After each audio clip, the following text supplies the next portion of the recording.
प्रेम केवल ठाकुर जी से है तो आप प्रेमी नहीं हो। प्रेम हर उस वस्तु से हो जाएगा जो ठाकुर जी की है, ठाकुर जी से संबंध रखती है, किसी रूप में ठाकुर जी के संपर्क की है, हर उस वस्तु। और केवल इतना नहीं होगा कि बस अच्छी लग रही है, ठीक है, कि ठाकुर जी की पोशाक है माथे से लगाओ, ठाकुर जी की कुलिया है माथे से लगाओ।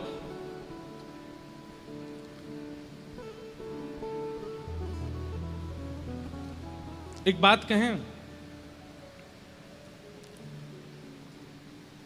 ठाकुर जी की कोई वस्त्र प्रसादी आपको कभी मिलती है, इत्र प्रसादी मिलती है, उस सब का प्रयोग तो सब जानते हैं।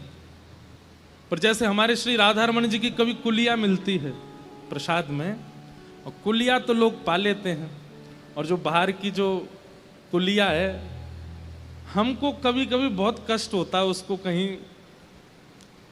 विसर्जन करने में। मैंने किसी आचार्य से पूछा तो नहीं इसके बारे में, लेकिन एक चरित्र मैंने पढ़ा था, वहां मुझे इसका उत्तर मिला। क्योंकि कुलिया कहीं ना कहीं ठाकुर जी के सन्मुख पधराई गई है। पुजारी जी, हमारे गोस्वामी जी भीतर से लेके आते हैं, गर्भगृह से लेके आते हैं कुलिया। तो कुलिया का कितना बड़ा सौभाग्य है, वो मिट्टी के पात्र का, वो राधारमण जी के पास से आया है। हमारे राधा वल्लभ जी की जब प्रसादी आती है, कढ़ी भोग हो, खीर भोग हो, सब कुल्लड़ में आता है, मिट्टी के बर्तनों में आता है। अब उसको विसर्जित करने में कभी कभी बड़ा कष्ट होता है, क्या करें? तो दो क्रिया कर सकते हैं, और ये हमको उत्तर मिला था श्री माधवेंद्र पुरी दास जी के चरित्र में, जिनके लिए भगवान ने खीर की चोरी की, खीर चोरा गोपीनाथ। तो कहते हैं कि जब खीर चोरा गोपीनाथ जी ने खीर चुरा करके माधवेंद्र पुरी दास जी को भिजवाई, तो माधवेंद्र पुरी दास जी ने खीर तो पाई, वो कुल्हड़ अपनी जेब में धर लिया, और रोज उस कुल्हड़ के एक तिनका को पाते थे, रोज उसको पाते थे। और कभी अगर मन होता तो उसके ज्यादा से तिनका को, टुकड़ा को लेके घिस देते, जैसे ब्रज रज लगाते हैं ऐसी उसकी थोड़ी सी रज जैसी बन जाती, और उसको ऐसे चंदन की तरह यहाँ पधरा लेते। तो कभी ठाकुर जी की प्रसादी अगर ऐसे पात्रों में मिलती है तो उसको भी विसर्जित मत करो, उसको कहीं ना कहीं व्यवस्थित कर दो। दोना मिलते हैं, पत्तल मिलते हैं, उनको आप पूरा सुखा करके, उसको पूरा चूरा बना करके अपने घर में जो गुलदस्ता है या अपने घर में जो जहाँ पे पेड़ पौधे लगे हैं वहाँ उनको पधरा दो। उनको वहां मत पधराइए जहां दुनिया भर की झूठन कूटन डाली जाती है। इतने प्रेम से ठाकुर जी की वस्तु, अब प्रेम यदि ठाकुर जी से हुआ है तो एक एक वस्तु से होगा, तभी प्रेम है। और जाको ऐसो ही है, कोई बस राधा वल्लभ जी प्रिय लग रहे हैं, बिहारी जी बढ़िया लग रहे हैं, तो फिर बात तो का ही समझानो, उन्हें देख के राजी हेले करो। कई लोग ऐसे हैं वो ब्रजवासियों को 10 गाली देते हैं, ब्रजवासी ऐसे, ब्रजवासी ऐसे, हमें तो बिहारी जी के दर्शन करने, तुम पीछे भगो, ब्रजवासियों ने ऐसा कर रखा है। अरे ब्रजवासी ने ही प्रेम ना भयो तो ठाकुर जी तक कैसे? आपको हो गया होगा, ठाकुर जी को आपसे नहीं हुआ है। ठाकुर जी को आपसे प्रेम होगा तो आपको ठाकुर जी के संबंध की हर वस्तु प्रिय लगेगी, चाहे जो हो। वृंदावन क्यों ना भये हम मोर, वृंदावन क्यों ना भये, परमानंद दास को ठाकुर, परमानंद दास को ठाकुर, गोपिन को चित चोर,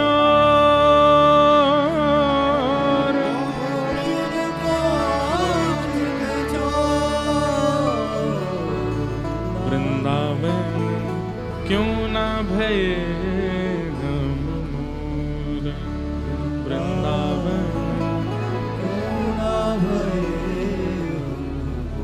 तो हम ये प्रसंग सुना क्यों रहे थे? उत्साह, साधन अनेक हैं आपके पास में, आप जब भी करते हो, आप भजन भी करते हो, आप तिलक भी लगाते हो, आप वृंदावन भी जाते हो, आप सत्संग भी करते हो, आप एकादशी भी करते हो, आप सब प्रकार के साधन तो करते हो, लेकिन अगर कहीं उत्साह शून्य है, उत्साह का मतलब क्या होता है? चरम स्थिति का प्रेम ही उत्साह कहलाता है।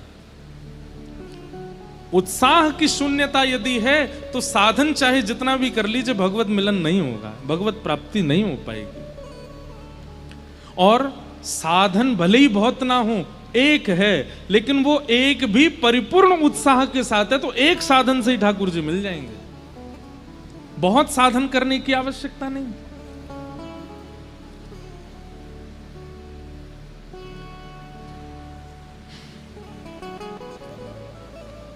तो आप सबके उत्साह को प्रणाम। इतनी देर से आप लोग बैठे हैं इसलिए हम कह रहे थे उत्साह प्रदान होना चाहिए, लेकिन ये उत्साह यही नहीं दिखना चाहिए आपका। किसी की भी कथा में जाओ, कहीं भी जाओ, वृंदावन से संबंध की किसी भी स्थिति में पहुंचो, ये उत्साह ऐसा ही होना चाहिए जैसा यहाँ है। बोलो वृंदावन बिहारी लाल की। आइए अब कथा क्रम में प्रवेश करें। 88,000 सौनकादि ऋषियों ने सूत जी महाराज से 6 प्रश्न किए। किम श्रेय शास्त्र सारः क स्व अवतार प्रयोजनम, किम कर्म के अवतारश्च धर्मः कम शरणम गतः। और इन 6 प्रश्नों में ही भागवत की कथा है। आज भी कई प्रश्न मेरे पास में आए हैं, हम कल ही वाले नहीं पढ़ पाए अभी तो आज वालों का उत्तर इतनी जल्दी कैसे दें, पर अभी बीच में अगर अवसर मिलेगा तो मैंने प्रश्न पढ़ लिए हैं, अनुकूल जब समय आएगा तो मैं उसका उत्तर दूंगा। 6 प्रश्न किए और सौनकादि ऋषियों ने सूत जी से कहा कि भगवान मानव कल्याण का साधन बताते हुए भागवत का विषय हमारे सामने प्रस्तुत कीजिए। सूत जी महाराज ने पहले अपने गुरुजनों को प्रणाम किया और गुरु को प्रणाम करने के बाद यहां से वे कहना प्रारंभ करते हैं। भागवत की महिमा बताते हुए, सत्संग की महिमा बताते हुए सूत जी महाराज एक बहुत अच्छी बात कहते हैं। ये सबके सुनने योग्य बात है, ध्यान से सुनिएगा। स वै पुंसां परो धर्मो यतो भक्तिर्यदोक्षजे अहैतुक्य प्रतिहता ययात्मा संप्रसीदति। धर्मस्वनिष्ठितः पुंसां विश्वक्सेन कथासु यः नोत्पादयेदधिरतिं श्रम एव हि केवलम्। 2 बातें यहां सूत जी महाराज कह रहे हैं। पहली बात, समस्त प्राणी मात्र का एक परम धर्म है। धर्म अलग बात है, परम धर्म अलग बात है। कल भी मैंने इस बारे में थोड़ा विस्तार किया था कि धर्म कहते हैं जहां शरीर प्रधान क्रिया है, और परम धर्म कहते हैं जहां आत्मा प्रधान क्रिया है। समझ रहे हैं बात को? आप लोग बैठ के कथा सुन रहे हो, बताओ ये धर्म है कि परम धर्म है? क्या है? धर्म है, परम धर्म। क्यों? क्योंकि यहां शरीर की व्यवस्था प्रधान नहीं है। शरीर की व्यवस्था प्रधान होती तो आप ऊपर कुर्सी पे बैठना प्रेफर करते, सोफा पे बैठते। हो सकता है बैठने तो सभी आए होंगे, जगह नहीं मिली किसी को तो नीचे ही बैठना पड़ गया सबको, लेकिन फिर भी नीचे आप लोग बैठे हैं, फिर भी आपका मुखमंडल प्रसन्न है। क्यों? क्योंकि कथा मूल रूप से आप शरीर की व्यवस्था से नहीं, आत्मा की व्यवस्था से सुनने आए हो, इसलिए ये परम धर्म है। ऐसे गिरिराज जी की परिक्रमा, वो शरीर, वो धर्म नहीं है, वो परम धर्म है। क्योंकि वहां शरीर की बात देखो तो शरीर तो चाहता ही नहीं करना, आत्मा चाहती है, हृदय चाहता है, मन चाहता है। तो परम धर्म हर उस वस्तु को कहते हैं जहां हृदय प्रधान होता है, आत्मा प्रधान होती है। लेकिन यहां पर सूत जी महाराज कह रहे हैं प्राणी मात्र का परम धर्म है क्या?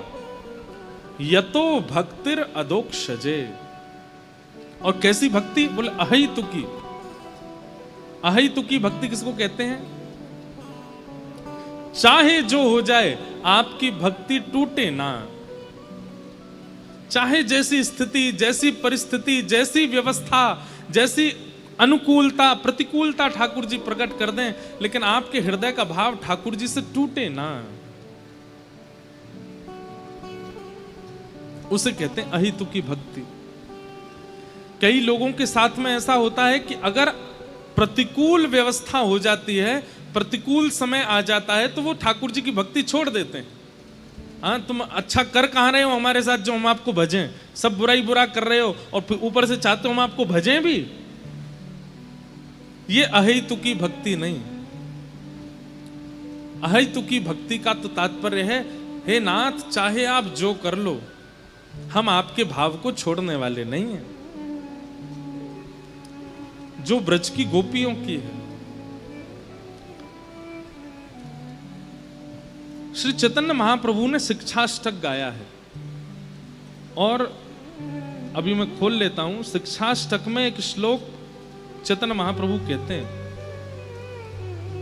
आज मुझसे कोई कह रहा था महाराज जी कि अगर हम रामानंदी हैं, रामानुजी हैं, तो क्या हम लोग हरिवंशियों के पद गा सकते हैं, हम हरिदासियों के भाव सुन सकते हैं, हम गौड़ियों? अरे सब हमारी है भैया, सब सुनो, सबको गाओ। हमारी कथा में आप कभी नहीं देखेंगे कि हम किसी एक पक्ष में रहते हैं, नहीं, हम सबके भाव गाते हैं, सबके सुनते हैं। इसलिए आपका भी यही नियम होना चाहिए, जिससे ठाकुर जी प्रिय लगें, जिससे ठाकुर जी रीझ जाएं, वो गाना ही गाना है, चाहे वो जिस आचार्य का लिखा गया हो।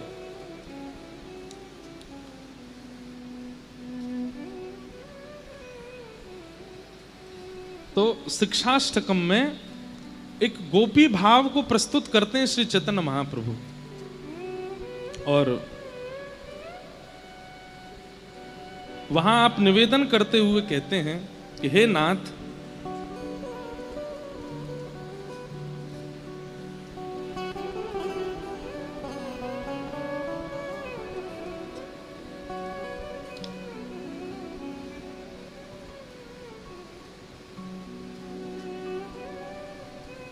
अश्लिष्य वा पादिरतां पिनष्टु माम् अदर्शनान् मर्महता करोतु वा यथा यथा वा विदधातु लम्पटो मत्प्राणनाथस्तु स एव नापर।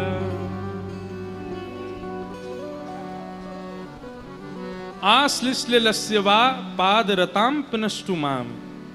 श्री चैतन्य महाप्रभु कहते हैं, एक गोपी का भाव प्रकट करते हुए कहते हैं, गोपी कह रही है ठाकुर जी से कि हे श्याम सुंदर, आप चाहो तो हमसे दूर हो जाओ, आप चाहो तो अपने पैर तले हमको रौंद दो, आप चाहे हमारे साथ जितना भी बुरा कर लो, आप चाहे हमें तड़पता छोड़ जाओ, आप चाहे हमें विलगता छोड़ जाओ, लेकिन हमारी एक बात सुन लीजिए श्याम सुंदर, क्या?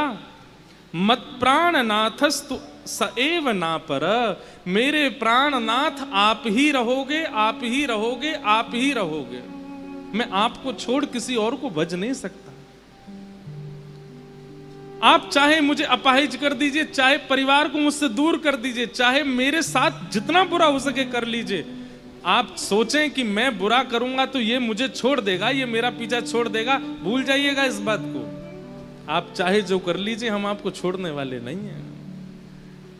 मत प्राणनाथस्तु स एव नापर। आप ही मेरे प्राणनाथ रहो, और आपको छोड़ मैं किसी और को भज नहीं सकता, मैं आपका हूं। इस स्थिति को, इस भाव को कहते हैं अहेतुकी भक्ति। क्या कहते हैं? क्या बोलते हैं? और यही अहेतुकी भक्ति कहलाती है परम धर्म। जैसा मैं चाहूं वैसा हरि करें, ये प्रेम नहीं हो सकता। जैसा हरि चाहें कर लें, मैं उसमें प्रसन्न हूं, ये प्रेम है। और श्री सूत जी महाराज आज्ञा कर रहे हैं कि यही परम धर्म है, ऐसी भक्ति करना ही परम धर्म है। भक्ति पथ, या तो इस मार्ग पर चलिएगा नहीं, और यदि चलना प्रारंभ करो तो इसी भाव से कीजिएगा, नाथ हम तैयार हैं, आप चाहे जो कर लो, हम आपको छोड़ने वाले नहीं हैं, आपको त्यागने वाले नहीं हैं। कई सिर फिरे प्रेमी होते हैं ना संसार में, कई सिर फिरे प्रेमी होते हैं, उनका प्रेम कैसा होता है? एक तरफा प्यार। तुम चाहे जो कर लो, तुम चाहे मुझसे बात मत करो, तुम चाहे मुझसे मिलो मत, तुम चाहे मेरी तरफ देखो नहीं, पर मैं तो तुमसे ही प्रेम करूंगा। अब संसार में अगर ये प्रेम करते हैं तो फिर FIR भी हो सकती है, सामने वाला आपकी FIR कर देगा, देखो पीछे पड़ा है मेरे, मैं कॉलेज जाता हूं या कॉलेज जाती हूं, ये पीछे पीछे चलता है मेरे, तो FIR भी हो सकती है। इसलिए अगर ऐसा स्वभाव प्रेम का आपके चित्त में, तो राधा रमण जी के पीछे पड़ जाओ, वो FIR नहीं कर पाएंगे, उन पे है ही नहीं, और वो FIR करेंगे भी नहीं, वो करना चाहते भी नहीं है। हमारे ठाकुर जी FIR नहीं करते। ठाकुर जी क्या करते हैं, जैसी पता चली कोई पीछे पड़ गया है तो फिर उसके जीवन के सारे भविष्य को निकालते हैं, इसका भविष्य कैसा है, चलो इसमें थोड़ी छेड़छाड़ करो, नहीं थोड़ा यहाँ से उछालो, यहाँ पे गिरा दो, यहाँ पे इसके संग ऐसा कर दो, ऐसा कर दो, अब देखते हैं भाग जाएगा, देखना उल्टे पैर लौट जाएगा। कई लोग लौट जाते हैं तो ठाकुर जी हंसते हैं। कभी कभी हमें लगता है कि राधा रमण जी हंसते हैं, उनकी दतुइयां क्यों दिखती हैं। उस दिन ठाकुर जी को लगता होगा कि पीछे पड़ा था कोई बहुत दिन से, आज उसकी परीक्षा ली, लौट गया वापस, तो ठाकुर जी हंसते हैं, वाह देखो लौट गया। और कभी कभी जोर से हंसते हैं तो इसलिए हंसते होंगे कि किसी की खूब परीक्षाएं ले ली फिर भी छोड़ के नहीं गया, तो ठाकुर जी और प्रसन्न होते हैं, ये है पक्का, दे सामने खड़ा अभी भी। इसलिए एक बात तो याद रखिएगा, अगर भक्ति का पथ चुना है तो तूफान तो बहुत आएगा, बस छोड़िएगा नहीं ठाकुर जी को, उसे ही प्रेम कहते हैं, वही प्रेम की चरम अवस्था है। सवै पुंसाम परो धर्मो यतो भक्ति रुक्षजे अहै तुक्य प्रतिहता ययात्मा संप्रसीदति।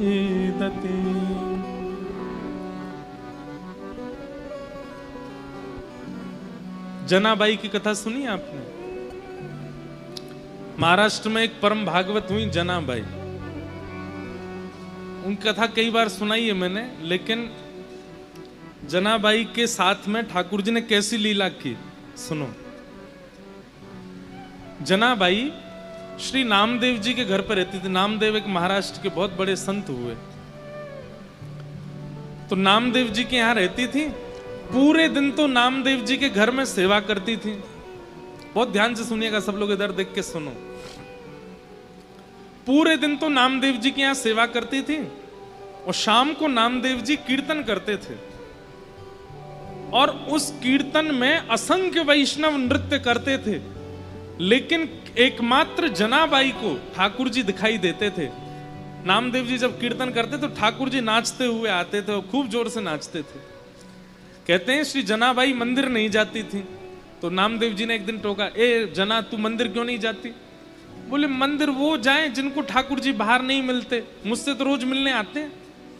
आप जब शाम को कीर्तन करते हो इतने सारे वैष्णव आते हैं, तब बीच में पीतांबरी पहन करके विठोबा भी आते हैं, विठल भी आते हैं और आके नृत्य करते हैं।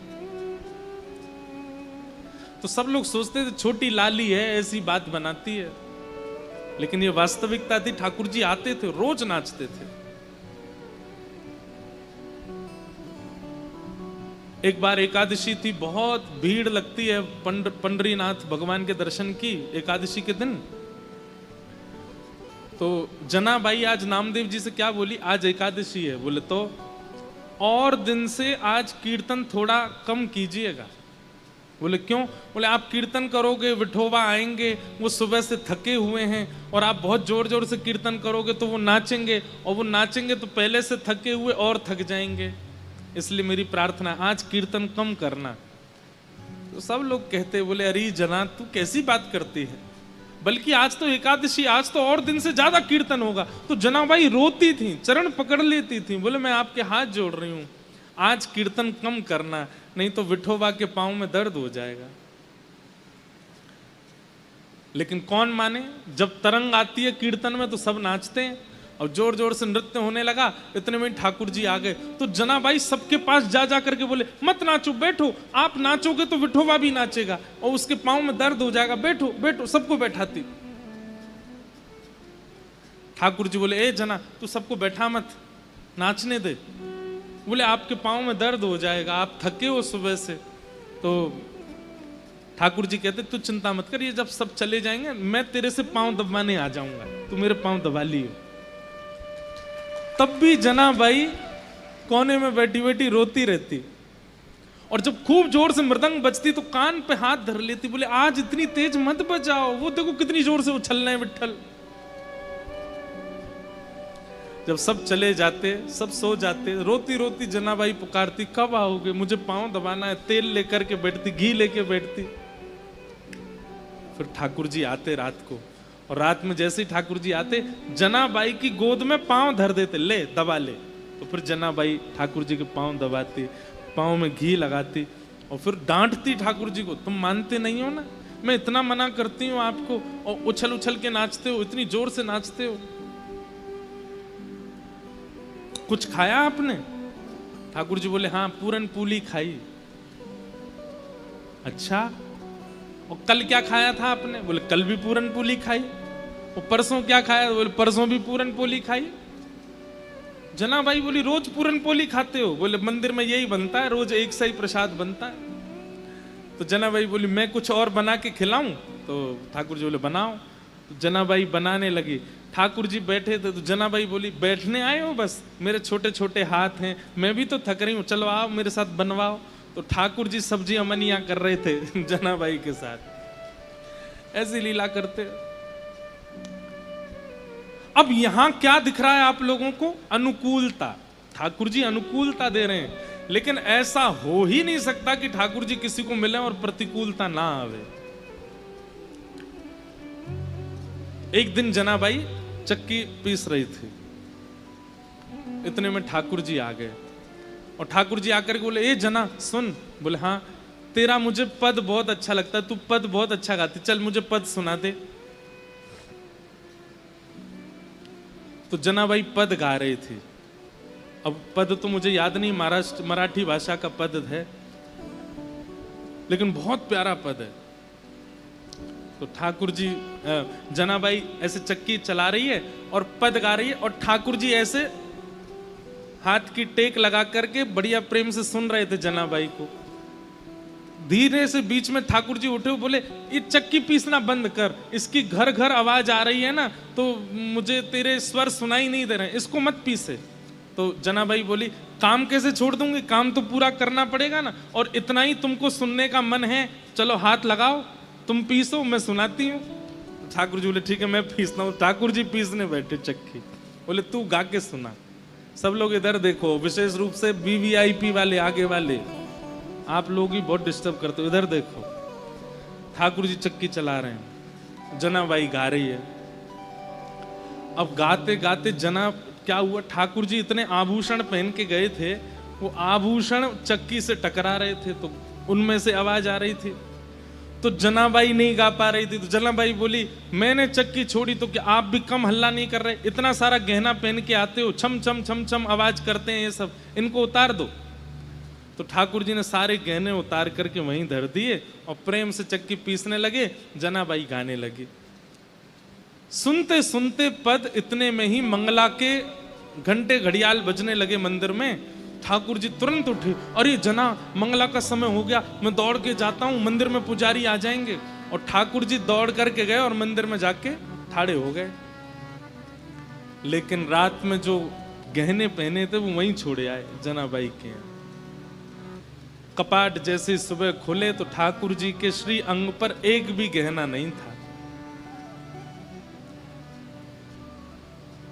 और जब वो गहने नहीं मिले, और गहने तो छोड़ आए, ऊपर से एक गलती और करके आए ठाकुर जी। क्या? ठाकुर जी बोले, अगर मैं ऐसे जाऊंगा तो सब पुजारी पहचान जाएंगे। जनाबाई एक काम कर, अपनी सॉल दे दे मुझे। तो जनाबाई की सॉल लपेट के और गए। मंदिर में जैसे ही पहुंचे, कपाट खुले, पुजारियों ने जैसे ही देखा ठाकुर जी को, पहले देखा आभूषण कहाँ गए, ठाकुर जी के आभूषण कौन चोरी कर ले गया। इतने में ही नामदेव जी मंगला का दर्शन करने आए थे, तो मंदिर में हलचल हो रही थी। नामदेव जी बोले क्या हो गया? बोले ठाकुर जी के आभूषण नहीं मिल रहे हैं, कोई चोरी कर ले गया है। तो जैसे ही देखने गए तो आभूषण नहीं देखे, तो बोले लेकिन ये सॉल मैंने कहीं देखी है, ये सॉल तो देखी देखी लग रही है, क्योंकि नामदेव जी के घर में जो काम करती जनाबाई उसी की सॉल थी। अचानक से अरे ये तो जनाबाई की सॉल है। पुजारियों ने जैसे सुना जनाबाई की सॉल, बोले महाराज क्षमा कीजिएगा, आपकी जना ही आई है और आकर के सब चोरी करके चली गई है ठाकुर जी का, हम उसे छोड़ेंगे नहीं। जनाबाई यहाँ चक्की पीस के सारा आटा इकट्ठा कर रही थी। इतने में ही सब पंडा पुजारी पहुंच गए और जनाबाई से जाके बोले, ए जना, तेने ठाकुर जी के आभूषण चुराए? अब जनाबाई कुछ बोलती उससे पहले तो पुजारियों को दिख गए कि चक्की के पास में सारे आभूषण रखे हैं। अब जनाबाई, अब ऐसी प्रेम की रीत है, अब जनाबाई क्या समझाए उनको कि पांडुरंग मेरे पास रात को आते हैं, मैं उनके पैर दबाती हूं, उनको गाना सुनाती हूं, कोई मानेगा उनकी बात? पुजारियों ने कहा यही चोरनी है, इसी ने चोरी की है, इससे कुछ पूछना नहीं है, इसका मुंह बांध दो और इसको सूली पर चढ़ा दो।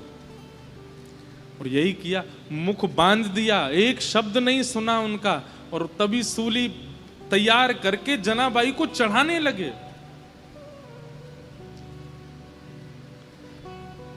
तो एक पुजारी जी बोले, ए जना तेरी कोई अंतिम इच्छा है? तो फिर से जनाबाई ने एक मराठी में फिर एक कीर्तन गाया ठाकुर जी को टोकते हुए, और उसमें पूरे संसार को जनाबाई कहती हैं कि भैया ये प्रीत की रीत बड़ी कठिन है, इनसे प्रेम के मार्ग में अगर आओ तो सोच समझ के आना, ये बहुत खेलते हैं। आज मैं ऐसी स्थिति में लाके खड़ी कर दी हूं, कहां रात में आ करके मेरे साथ में खेलते हैं, मेरे साथ भोजन करते हैं, मेरे पद सुनते हैं, और अब मुझ पर ही चोरी का इल्जाम लगा के सूली पे चढ़वा रहे हैं, और खुद मंदिर में अपनी पूजा करवा रहे हैं, देखने तक नहीं आ रहे मेरी ओर। अरे संसार के लोगों, वैसे प्रेम करना हो तो इनसे ही करना, लेकिन इनसे प्रेम करो तो बड़े सोच समझ के करना, ये खेलते बहुत है। ये उस मराठी पद का ये भाव है। और जनाबाई सब पुजारियों के आगे बोली, मैं सफाई नहीं देना चाहती, मैं क्या बताऊं आपको कि मेरे साथ क्या हुआ, मैं बस उन स्मृतियों को हृदय में धारण कर लेती हूं जो पांडुरंग ने मुझे दिए हैं, और उनके साथ में जाना मंजूर समझूंगी। और सूली पर चढ़ा दिया। जैसे ही सूली उनके गले में लटकाई और पीछे से उसको कस करके बस खींचने ही वाले थे, इतने में ही पांडुरंग भगवान क्रोधित हो गए, और जो सूली का जो फंदा था वो तुरंत रस्सी से जल बन गया, पानी बन गया, और पानी बन करके अदृश्य हो गया। जैसे ही अदृश्य हुआ, श्री नामदेव जी महाराज तुरंत पहुंचे। उन्होंने जाकर के सब पुजारियों से कहा, बोले पांडुरंग भगवान बड़े क्रोध में हैं, मंदिर में भी बड़े क्रोध में दिखाई दे रहे हैं, वे जनाबाई को ये दंड नहीं दिलवाना चाहते, निश्चित ही कोई अंतरंग लीला है। अरे इतने घेराबंदी में ठाकुर जी रहते हैं, ये छोटी सी लाली कैसे चली जाएगी अंदर, तुमने सोचा? अरे तो ये आभूषण यहां कैसे आ गए? बोले तुम ये सोच सकते हो कि ये छोटी सी बालिका ताला तोड़ के भीतर जा सकती है, ये क्यों नहीं सोच सकते कि वो परब्रह्म भगवान इसके पास आए होंगे और अपने आभूषण छोड़ के चले गए होंगे? ये विचार क्यों नहीं करते हो? लेकिन बंधुओं, उसके बाद जनाबाई बड़ी हताश होगी, सबने क्षमा मांगी, लेकिन जनाबाई बोली नहीं, अब पांडुरंग मुझे बुला रहे हैं और मैं जा रही हूं। और तुरंत वहां से निकली, पीछे लोग भागे, लेकिन फिर वो दिखाई नहीं दी। ठाकुर जी उनको लेकर के प्रस्थान कर गए। तो भैया ये सावधानी रखना कि ठाकुर जी प्रेम में केवल अनुकूलता देते हैं तो ही आप प्रेम करो, नहीं, ठाकुर जी प्रतिकूलता भी देते हैं, और आपको दोनों सहने के लिए तैयार रहना पड़ेगा, दोनों में अपने आप को तैयार रखना पड़ेगा। ठाकुर जी जैसी स्थिति दें वो सब स्वीकार कर।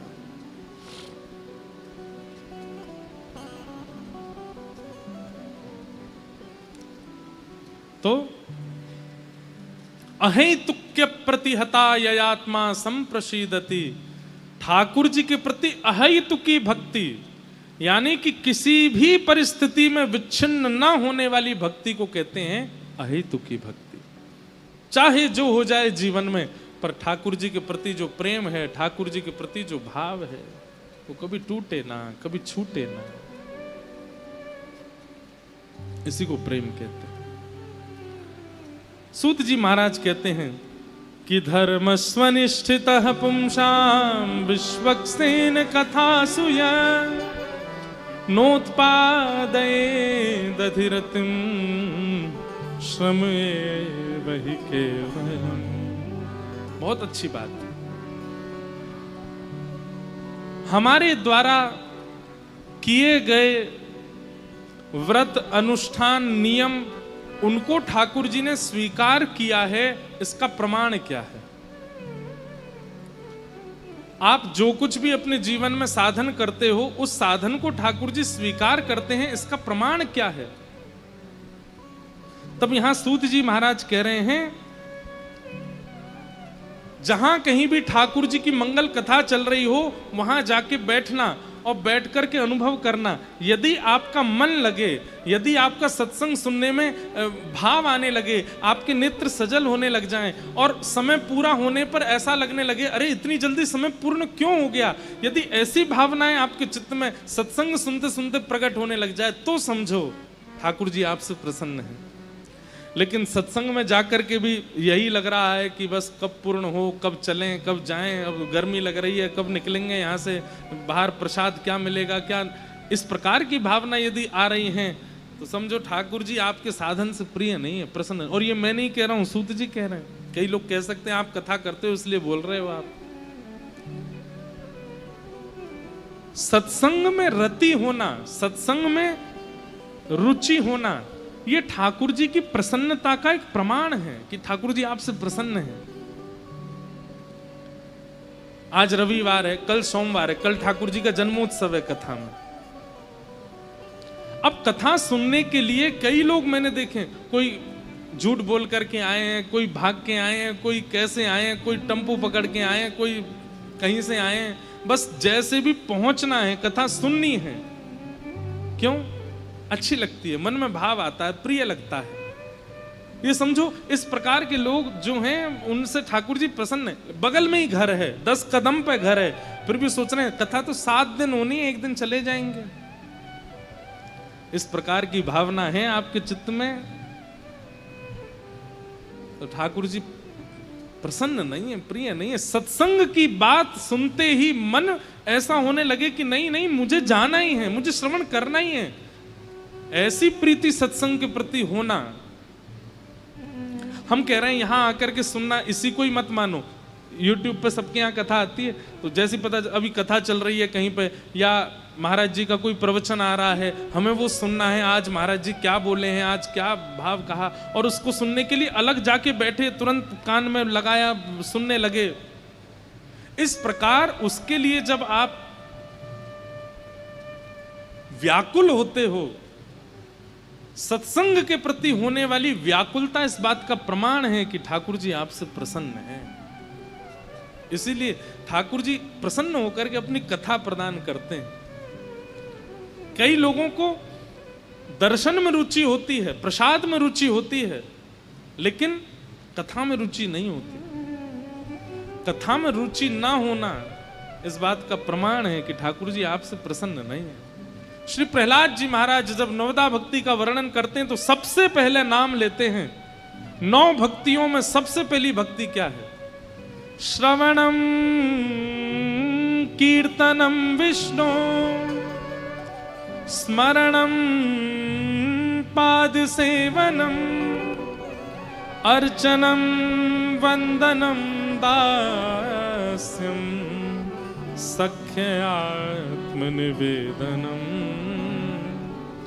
बाकी सब भक्ति बाद में है, सबसे प्रथम भक्ति है श्रवणम, सुनना। हम आपसे निवेदन करके कह रहे हैं, कुछ दिनों तक वृंदावन मत जाओ, आपको अवसर भी मिले तो भी मत जाओ। लेकिन उन कुछ दिनों तक केवल श्रवण करते रहो, खूब कथाएं सुनो, खूब लीलाएं सुनो, खूब ब्रज के भाव सुनो, खूब पदों का गान करो। दिल्ली में बैठ के, बंबई में बैठ के, दूर दूर रह के वृंदावन से खूब सत्संग करो। आप अनुभव करेंगे, आप जहां रहते हैं ना वहीं वृंदावन का अनुभव होने लग जाएगा। वृंदावन सत्संग के प्रभाव से वहीं प्रकट होने लग जाएगा। श्री हितवंश महाप्रभु ने विठल दास जी के लिए प्रकट कर दिया था वृंदावन। तो जूनागढ़ में ही वृंदावन के दर्शन होते थे, द्वारिका में ही वृंदावन के दर्शन होते थे। वो जहां दृष्टि घुमा के देखते थे वहीं वृंदावन दिखता था। स्वामी श्री हरदास जी महाराज ने मधुकर शाह राजा, कहां का राजा? ओरछा का राजा मधुकर शाह, उसके मन में आ गया कि अब वृंदावन छोड़ के नहीं जाना। तब स्वामी श्री हरदास जी महाराज ने विचार किया, अगर ये वापस नहीं गया तो फिर कौन संभालेगा राज्य को? आज्ञा कर दी। बोले तुम जब जब वृंदावन की याद करके दृष्टि घुमा करके देखोगे तुमको वृंदावन ही दिखेगा। चाहे तुम ओरछा में हो, चाहे तुम झांसी में हो, चाहे तुम बुंदेलखंड में हो, तुम्हारे लिए वृंदावन वहीं प्रकट हो जाएगा। ठीक वैसे ही सत्संग में ये सामर्थ्य है।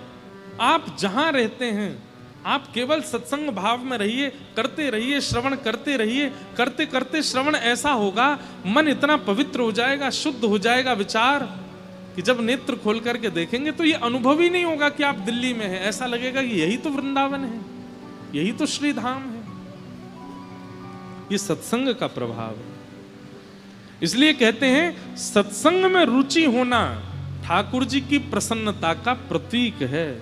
ठाकुर जी आपसे प्रसन्न हैं।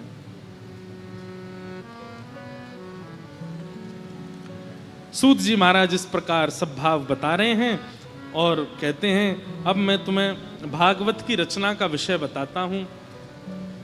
वेदव्यास जी महाराज ने मानव कल्याण के लिए अनेक ग्रंथ लिखे, लेकिन तब वेदव्यास जी महाराज के चित्त में आया कि अभी मैंने जितने भी ग्रंथ लिखे हैं उनसे मेरे हृदय को तृप्ति का अनुभव नहीं होता, संतुष्टि का अनुभव नहीं हो रहा है। ऐसा क्या लिखूं जिससे मुझे संतोष हो जाए। तब नारद जी महाराज आए और नारद जी महाराज ने आकर के कहा कि आपने इतना कुछ लिख दिया फिर भी आपको संतोष नहीं हुआ। बोले यही तो बात है, इतना कुछ करने के बाद भी असंतुष्टि क्यों है? असंतुष्टि का मतलब क्या होता है? सब लोग इधर देखो, ध्यान से सुनो। कई बार आप खूब भक्ति करते हो फिर भी आपके चित्त को संतुष्टि नहीं होती। आप खूब मेहनत करते हो अपने काम में फिर भी आपको संतोष नहीं होता। खूब धन कमा लेते हो फिर भी आपको संतुष्टि नहीं होती। खूब नाम यश वैभव ऐश्वर्य कमा लेते हो फिर भी आपको संतोष नहीं होता। सामने वाला व्यक्ति आपके लिए सब कुछ कर देता है लेकिन फिर भी आप उससे राजी नहीं होते। ये असंतुष्टि का कारण चित्त में है। क्यों है? आपके अंदर ज्ञान तो है, आपके अंदर वैराग्य तो है, आपके अंदर पारिश्रम तो है, लेकिन आपके अंदर प्रेम नहीं है। जिसके चित्त में प्रेम नहीं होता वो सदैव असंतुष्टि रहता है।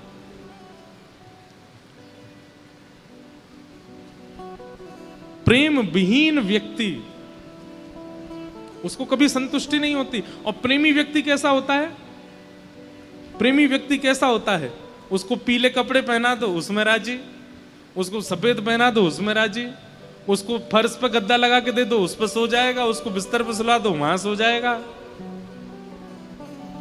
उसको 56 भोग खिला दो उसमें राजी, उसको केवल नमक से रोटी खिला दो उसमें राजी।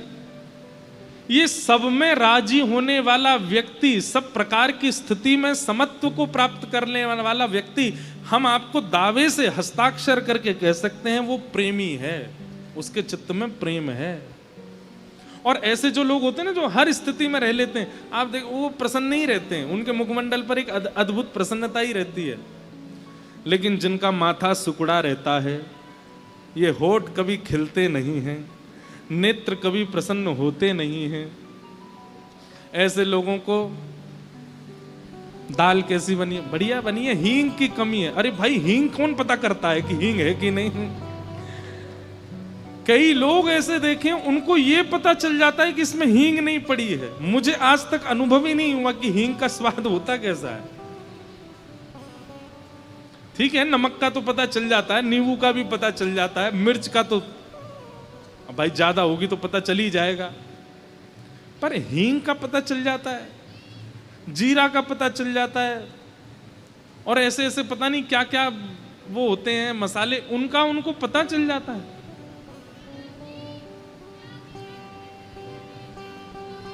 क्या कह रहे हैं? क्या? वाह! हे ठाकुर जी, आप चाहे जो कर लो, जो शिक्षाष्टकम में चैतन्य महाप्रभु कह रहे हैं वो भी तो यही कह रहे हैं, आप जो कर लो, मंगल रूप लखाऊं, जो भी कुछ होगा उसमें मैं यही मानूंगा कि ये मंगल ही है। मेरे पांव में लग गई, कुछ अच्छा होना होगा इसीलिए लगी है। मैं गिर गया, कुछ बढ़िया होना होगा इसीलिए गिर गया।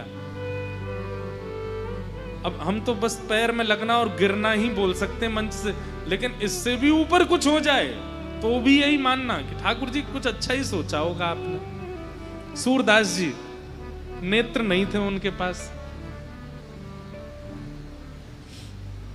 कई लोग कहते तुम 24 घंटा ठाकुर जी का यश गाते हो और देखो ठाकुर जी ने कितना बुरा किया आपके साथ, नेत्र ही नहीं दिए।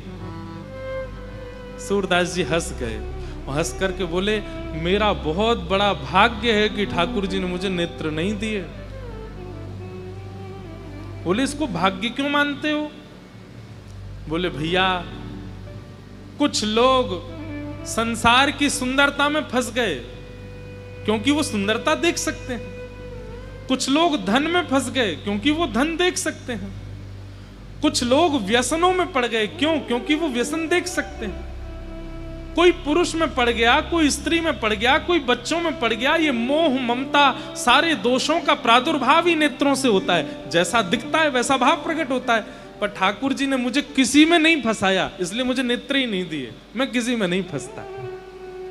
मेरे ऊपर बहुत बड़ी कृपा है ठाकुर जी की कि उन्होंने मुझे कहीं फंसने दिया ही नहीं, अपने आप में फंसा के रखा बस। अब सोचो, जो नेत्र ना मिलने को भी मंगल विधान मानता हो वो प्रेमी व्यक्ति है।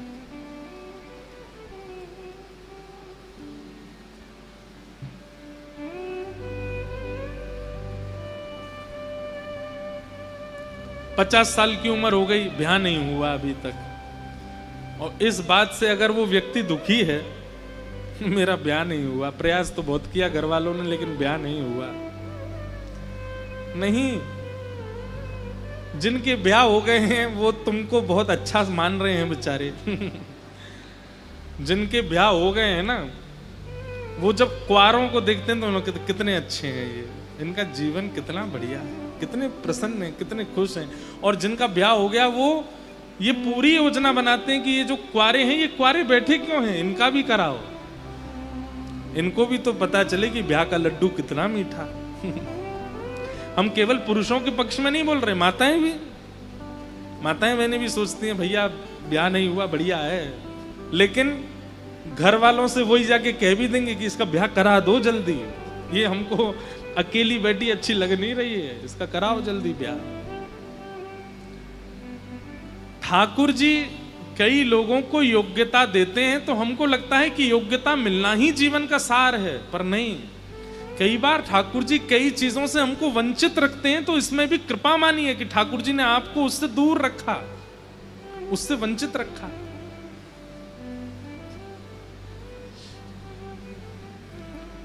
सीधी बात है भैया, हर स्थिति को कृपा मान करके जीने वाला व्यक्ति ही प्रेमी कहलाता है। व्यास जी, आपने वेद लिख दिए, आपने पुराण लिख दिए, और तब भी आपका मन अशांत है।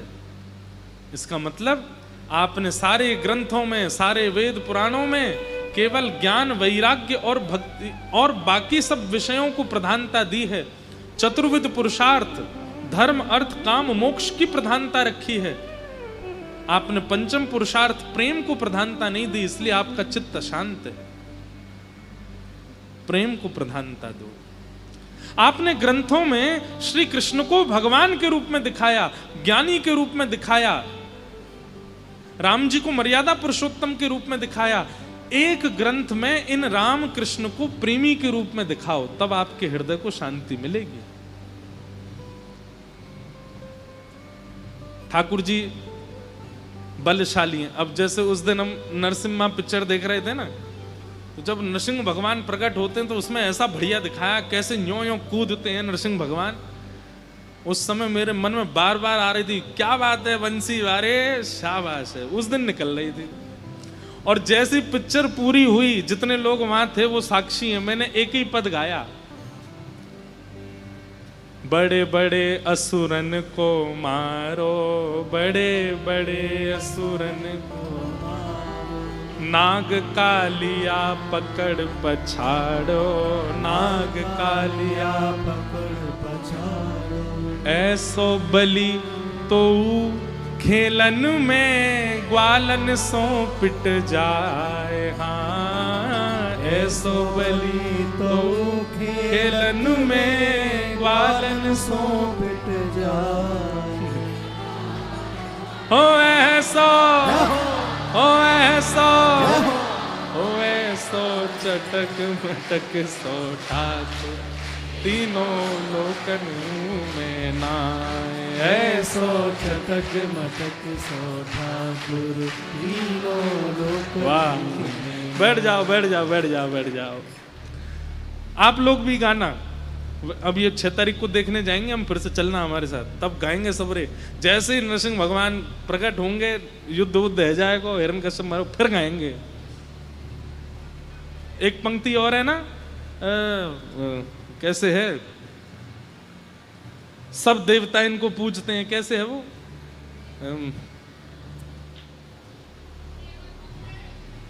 अरे एक पंक्ति और है इसमें,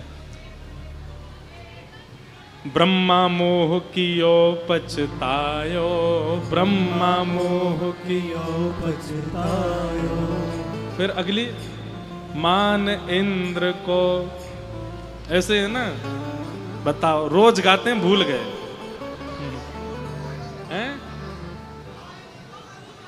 हाँ, मान इंद्र को दूर भगायो, मान इंद्र को दूर भगायो, अब याद आया, ऐसो वैभव बारो, हाँ ऐसो वैभव बारो, तो ये ब्रज में गारी खाए, हाँ ऐसो वैभव बारो, तो ये ब्रज में गारी खाए, ओ ऐसो, ओ ऐसो, ओ ऐसो चटक मटक सो ठाकुर, तीनों लोकन हूँ मैं नाय, ओ ऐसो चटक मटक सो ठाकुर, तीनों लोकन हूँ। तो क्यों ये भाव क्यों प्रकट होता है ठाकुर जी के लिए? भाई उनका इतना वैभव है कि इंद्र भी चरणों में बैठा रहता है, उनका इतना वैभव है कि ब्रह्मा भी नतमस्तक रहता है, लेकिन इतने वैभव वाले ठाकुर जी हैं फिर भी ब्रज में गारी खाए, क्यों? क्योंकि प्रेमी हैं। अगर ठाकुर जी भगवान बने रहते ब्रज में और कोई कह देता तो दारी के, तो सुदर्शन चक्र आ जाता तुरंत। पर ये सुदर्शन आया क्यों नहीं? ये गदा आई क्यों नहीं? क्योंकि वहां ठाकुर जी प्रेमी। सुदर्शन चक्र अधर बैठे तो रहते थे, ये मधुमंगल श्रीदामा भात उड़ी रहे थे सुदर्शन जी को, ठाकुर जी को पकड़ के गैया बना देते हैं, खुद उन पे चढ़ जाते हैं। सुदर्शन जी महाराज आकाश में ही घूमते रहते, ठाकुर जी कहते हैं नीचे मत आ जाइयो, यहां मैं भगवान नहीं हूं, यहां मैं प्रेमी हूं, यहां मैं लाला हूं। नारद जी महाराज कह रहे हैं, व्यास जी आपने ऐसी लीलाओं का वर्णन कहीं किया? नहीं किया, इसलिए आपका हृदय अशांत है।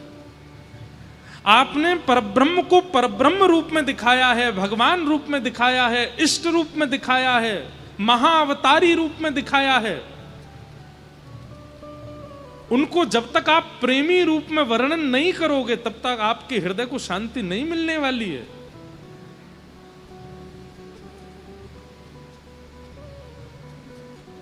आप कितने भी ग्रंथ पढ़ लीजिए, महाभारत पढ़ लीजिए, गीता पढ़ लीजिए, आप समस्त ग्रंथों को, पुराणों का आस्वादन करेंगे तो आपको श्री कृष्ण के प्रति भगवान की फीलिंग आएगी। ये भगवान है, ये परमात्मा है, इनसे डरो, इनके सामने नतमस्तक रहो, इनको प्रणाम करो। लेकिन जब आप भागवत जी का आश्रय लोगे तो आपके चित्त में भावना आएगी, ये तो हमारे सखा हैं, ये तो हमारे लाला हैं, ये तो हमारे प्रेमी हैं, ये तो हमारे मित्र हैं, ये तो हमारे अपने हैं। और अपने की भावना उसी के प्रति आ सकती है जिसके प्रति प्रेम हो। हम महाराज जी ही बने रहें,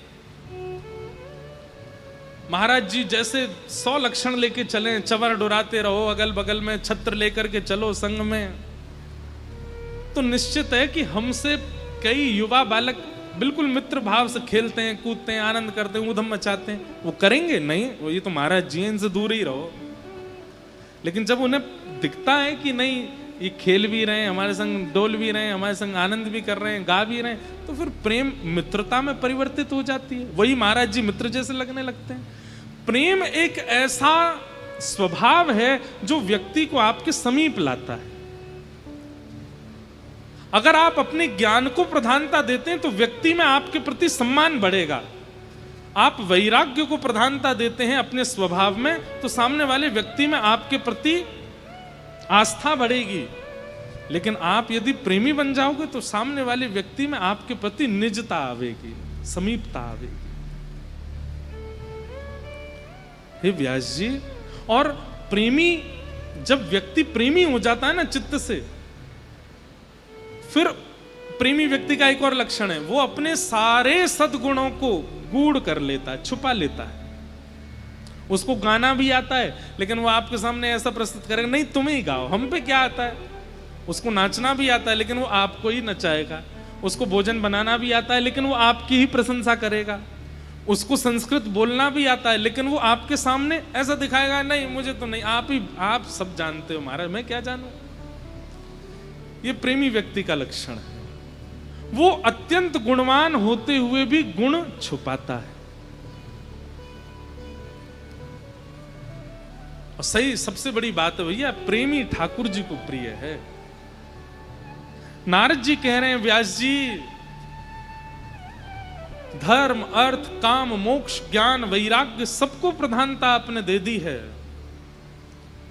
आपने प्रेम को प्रधानता नहीं दी है, इसलिए आपका चित्त अशांत है। अब एक ऐसे ग्रंथ का निर्माण करो जिसको सुनने से, पढ़ने से, सुनाने से, सुनने वालों के चित्त में, पढ़ने वालों के चित्त में, पढ़ाने वाले के चित्त में प्रेम प्रकट हो। आपने गीता का निर्माण कर दिया, ज्ञान बहुत है उसमें। आपने महाभारत का निर्माण करके पूरे विश्व को धर्म के बारे में बता दिया। अब एक ऐसे ग्रंथ को लिखिए जिससे प्रेम सीखे व्यक्ति। और तब श्री वेद व्यास जी ने अपनी अंतिम कृति लिखी जिसका नाम है श्रीमद् भागवत। बोलो भागवत महापुराण की जय। भागवत जी सुनने के बाद अगर व्यक्ति ज्ञानी बना, अभी कथा सुनी नहीं, भागवत जी की कथा सुनने के बाद व्यक्ति वैरागी बना, त्यागी बना, तो अभी कथा सुनी नहीं। लेकिन कथा सुनने के बाद में वाग्गदगदा द्रवते यस्य चित्तम रुदत्यभिक्ष्णं हसतिं क्वचिच्च विलज्ज उद्गायत नृत्यते च मद्भक्ति युक्तो भुवनं पुनातु।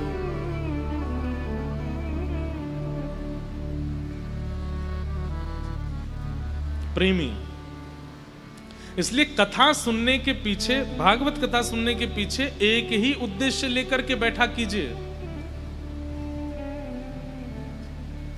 हरि जी मोहे संत हृदय कर दीजो, हरि जी मोहे संत हृदय। संत हृदय मतलब प्रेमी हृदय। कथा सुनने के पीछे एक ही उद्देश्य होना चाहिए कि हम प्रेमी हो जाएं, हमारे चित्त में प्रेम प्रकट हो जाए। वेद व्यास जी महाराज को नारद जी ने समझाया, तब वेद व्यास जी महाराज ने श्रीमद् भागवत की रचना की। पहले तो समाधि लगा करके, समाधिनानुस्मर तद विचेष्टितम, समाधि लगा करके चिंतन किया और फिर चिंतन के बाद श्रीमद् भागवत संहिता तैयार हुई। बोलो भागवत महापुराण की। अब भागवत जी को घर घर तक, जन जन तक पहुंचाएं कैसे, तो वेद व्यास जी ने अपने ही सुपुत्र श्री सुखदेव जी का स्तवन किया। यम प्रव्रजन्तमनुपेतुमपेत कृत्यम द्वैपायनो विरह कातरयाजुहाव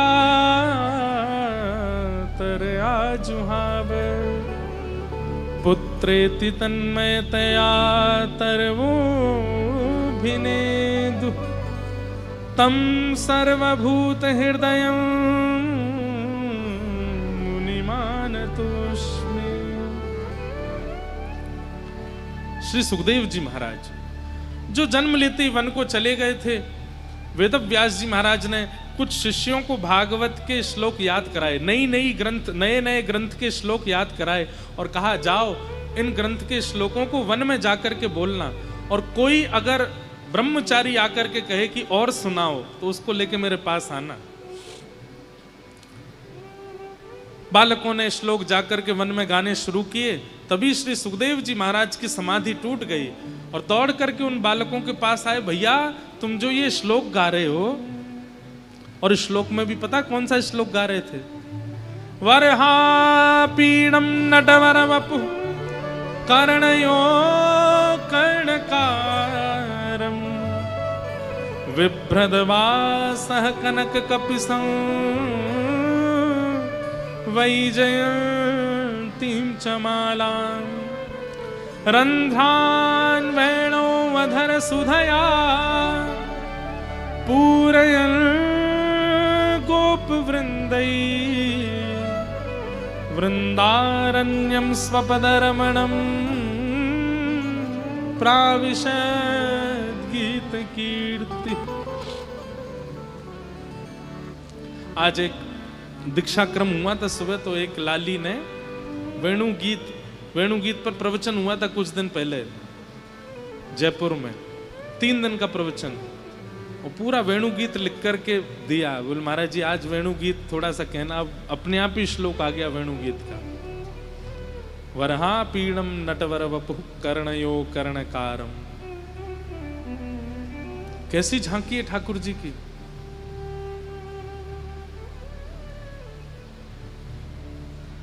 मीराबाई का एक पद है, जादूवर लागत है मोहे प्यारो। ठाकुर जी कैसे? बोले जादूगर हैं, बोले ये सब जगह से अपने केवल जादू ही जादू करते रहते हैं, इसलिए जादूगर कह रही है मीराबाई। पद ढूंढना पड़ेगा इसलिए गा नहीं रहा। जादूवर लागत है मोहे प्यारो वरहा पीड़म। ठाकुर जी मोर पंख का मुकुट पहनते हैं और टेढ़ा पहनते हैं, सीधा नहीं पहनते। को मुकुट पहनने का विधान ऐसे होना चाहिए, तो ठाकुर जी कैसे पहनते हैं? टेढ़ा पहनते हैं, तिरछा पहनते हैं। हमारे राधा वल्लभ परंपरा में तो मुकुट ठाकुर जी इधर की जगह इधर पहनते हैं। क्यों? बोले श्री जी है ना इधर, तो उनकी तरफ मुकुट झुका करके पहनते हैं। पर वल्लभ कुल में और कई जगह ठाकुर जी मुकुट इधर पहनते हैं। हमारे राधा रमणी परंपरा में तो कुछ और पूर्णिमा के भाव से ठाकुर जी मुकुट कभी इधर पहनते हैं, कभी इधर पहनते हैं। वो शायद शुक्ल पक्ष या उस भाव से ठाकुर जी कुछ वहां धारण करते हैं, कभी इधर धारण कर लेते हैं, कभी इधर धारण करते हैं। तो मुकुट ठाकुर जी टेढ़ा जो पहनते हैं, अब आप द्वारिका चले जाओ, वहां ठाकुर जी सीधा ऐसे मुकुट पहनते हैं। तिरुपति बालाजी चले जाओ, सीधा मुकुट पहनते हैं। अयोध्या में राम जी सीधा किरीट पहनते हैं, मुकुट पहनते हैं। हमारे वृंदावन वाले ठाकुर जी ऐसो टेढ़ो पहने, और टेढ़ा भी हो नहीं, थोड़ा बहुत टेढ़ा, इतना टेढ़ा पहनते हैं कि नेक में गिरवे को है जाए, वो इतना टेढ़ो पहने।